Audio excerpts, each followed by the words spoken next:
c'est que parfois on voit des acteurs hollywoodiens, après avoir connu la célébrité, sombrer dans la dépression, voire pire, et on se dit, pourquoi? Ils ont tout. Tu as tout. Qu'est-ce que tu fais? Alors, j'ai commencé à ressentir ça parce que les sentiments étaient, est-ce que les gens veulent me connaître et devenir mes amis pour moi ou à cause de l'image qu'ils se font de moi? Et pas seulement ça, parce qu'à un certain niveau de notoriété ou de sollicitation, ta vie devient très contrôlée.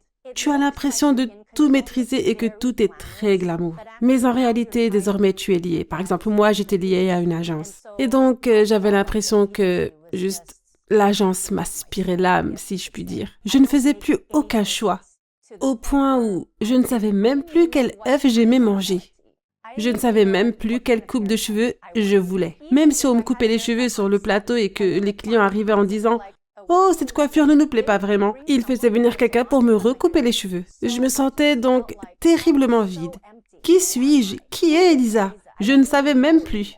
Je ne savais même plus m'habiller. Je ne savais plus.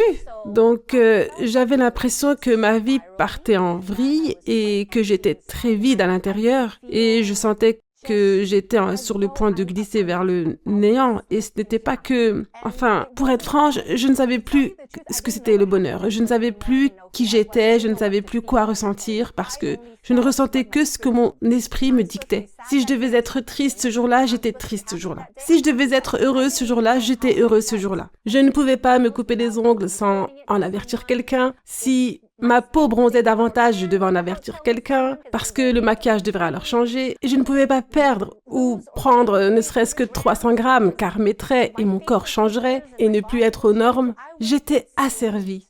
J'étais tellement vide et complètement perdue. Alors je me demandais qui je suis. Moi qui étais sûre de moi, une vraie américaine, je sentais la dépression monter, je sentais cette obscurité grandir en moi. Et je me suis dit, il me faut de la spiritualité maintenant.